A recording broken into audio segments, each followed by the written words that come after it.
Hello বন্ধুরা, আশা করি ভালো আছেন। অনেক সময় আমাদের কাছে অনেক পেশেন্ট আসে চুল পড়ার সমস্যা নিয়ে। সো আজকে আমি এটা নিয়ে আলোচনা করব। স্ত্রী অভিনেত্রী জেডা পিঙ্কেট স্মিথের যে রোগ নিয়ে মশকরা করায় 22তম অস্কার মঞ্চে উপস্থাপক ক্রিস রকের মুখে চর কষিয়ে ধুন্ধুমার কাণ্ড বাঁধিয়ে বসেছেন উইল স্মিথ, ঠিক সেই রোগের নামটাই হলো অ্যালোপেশিয়া। অ্যালোপেশিয়া রোগের কারণে জেডা পিঙ্কেট স্মিথ নিজের মাথা প্রায় কামিয়ে রেখেছেন কয়েক বছর হলো। এই রোগের কথা তিনি প্রথম জানিয়েছিলেন 2018 সালে। এক ফেসবুক আলোচনায় তিনি সে সময় বলেছিলেন অ্যালোপেশিয়া নামের এক রোগের কারণে তার মাথার চুল পড়ে যাচ্ছে এবং সে কারণে তখন থেকে তিনি চুল ছোট করে রাখা শুরু করেন। কিন্তু এই অ্যালোপেশিয়া বা চুল পড়া রোগটি বা কি এবং কিভাবে এর চিকিৎসা করা যেতে পারে, চলুন তাহলে জেনে নেওয়া যাক অ্যালোপেশিয়া বা চুল পড়া সম্পর্কে খুঁটিনাটি বিষয়। অ্যালোপেশিয়া কি? যুক্তরাষ্ট্রের জাতীয় স্বাস্থ্যসেবা NHS বলছে সাধারণভাবে মানুষের মাথার চুল পড়ে যাওয়াকে চিকিৎসাশাস্ত্রের ভাষায় অ্যালোপেশিয়া বলা হয়। 70 বছর বয়সী নারীদের অন্তত 40% এই রোগে ভুগে থাকেন এবং দেখা যায় তাদের মাথার সামনের অংশের চুল পাতলা হতে শুরু করে।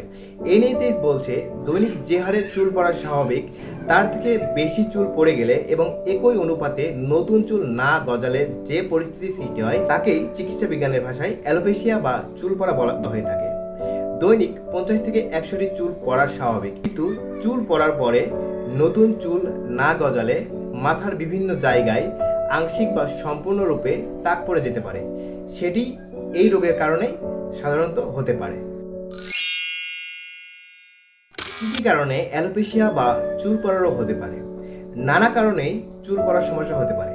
চুল পড়ার সমস্যা কখনো সাময়িক ব্যাপার হতে পারে, আবার কখনো এটা স্থায়ী মানুষের টাক পড়ে যেতে পারে। কেউ কেউ বংশগতভাবেও টাক মাথার হন। বিশেষজ্ঞরা বলছেন চুল পড়া একটি স্বাভাবিক শারীরিক প্রক্রিয়া, ফলে স্বাভাবিক চুল পড়ার হার দেখে উদ্বিগ্ন হওয়া উচিত নয়। তাদের মতে কখনো অত্যাধিক চুল পড়া অন্য কোনো রোগের কারণ হতে পারে, অর্থাৎ শরীরের কোনো ঘাটতির কারণে চুল পড়া শুরু হতে পারে। সাধারণত দীর্ঘদিন কোনো রোগে ভুগলে চুল পড়তে পারে। যেসব কারণে চুল পড়তে পারে তার মধ্যে অন্যতম হলো অসুস্থতা বা দীর্ঘমেয়াদী রোগে আক্রান্ত হওয়া, মানসিক চাপ, ওজন হ্রাস, আয়রনের ঘাটতি, ভিটামিন ডি এবং ভিটামিন বি এর অভাব, কোভিডে আক্রান্ত হওয়া, প্রোটিনের অভাব, মাথায় খুশকি থাকলে, মানসিক অবসাদ বা বিষাদ, ক্যান্সারের চিকিৎসা অর্থাৎ কেমোথেরাপি নিলে পারে চুল পড়তে পারে এবং কোনো কোনো সময় কোনো কারণ ছাড়াই চুল পড়তে পারে। তো কি কি লক্ষণ দেখলে বুঝতে পারবেন যে অ্যালোপেশিয়া বা চুল পড়া রোগ আপনার হয়েছে কিনা? সাধারণত মাথার চুল পড়া শুরু করে একটি নির্দিষ্ট বয়সের পরে। এক্ষেত্রে এক একজনের ক্ষেত্রে এক এক রকম হতে পারে। চুল পড়ার ধরন হয় প্রত্যেকের ক্ষেত্রে আলাদা এবং কারো বেশি চুল পড়তে পারে এবং কারো কম চুল পড়তে পারে। কিন্তু অ্যালোপেশিয়া হলে স্বাস্থ্যবান লোকের মাথায় বা শরীরের চুল হঠাৎ করেই পড়ে যেতে শুরু করে এবং ধারাবাহিকভাবে এটা পড়তেই থাকে।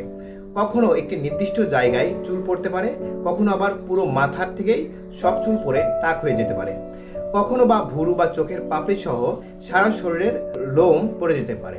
যে কোনো বয়সের নারী পুরুষের নির্বিশেষে সকলেই এই রোগের শিকার হতে পারেন, এমনকি শিশুরাও এই রোগের শিকার হতে পারে। বিশেষজ্ঞদের মতে অ্যালোপেশিয়া বিভিন্ন ধরনের হতে পারে, সে কারণেই ভিন্ন ভিন্ন উপসর্গ দেখা দিতে পারে।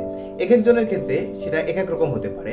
তাদের মতে হঠাৎ যদি লক্ষ্য করেন চিরুনি ভর্তি করে অস্বাভাবিকভাবে চুল পড়া শুরু করেছে, বিছানা এবং বালিশ ভরে যাচ্ছে পড়ে যাওয়া চুলে, মাথার এক বা একাধিক জায়গায় 1 সেন্টিমিটার থেকে 5 সেন্টিমিটার এলাকায় চুল একসাথে খালি হয়ে গেছে, কিংবা মাথার সামনের অংশ দ্রুত খালি হয়ে যাচ্ছে, তাহলে তার দ্রুত চিকিৎসকের শরণাপন্ন হওয়া উচিত।